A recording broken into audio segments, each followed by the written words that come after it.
Hello বন্ধুরা, SN farming ত্রিপুরার channel থেকে সবাইকে নমস্কার। এই দেখেন, আজ আমার নতুন পুকুরের কাজ চলছে।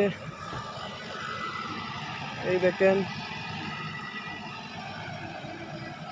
নতুন কাজ চলছে, নতুন বাঁধ দিয়ে দিচ্ছি। তো আমার এই নতুন পুকুরটা অনেক বড়। এই দেখেন, কাজ চলছে। এইখান থেকে সোজা এই দিক, এই দেখেন। তো ম্যাক্সিমাম 2 দিন তো লাগবেই, কারণ অনেক বড় পুকুরটা। এই দেখেন,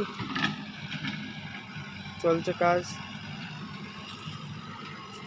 তো এখন এই পর্যন্তই সমাপ্ত ভিডিওটা। আর সম্পূর্ণ হওয়ার পরে নতুন ব্লগ আপডেট দিয়ে দেব।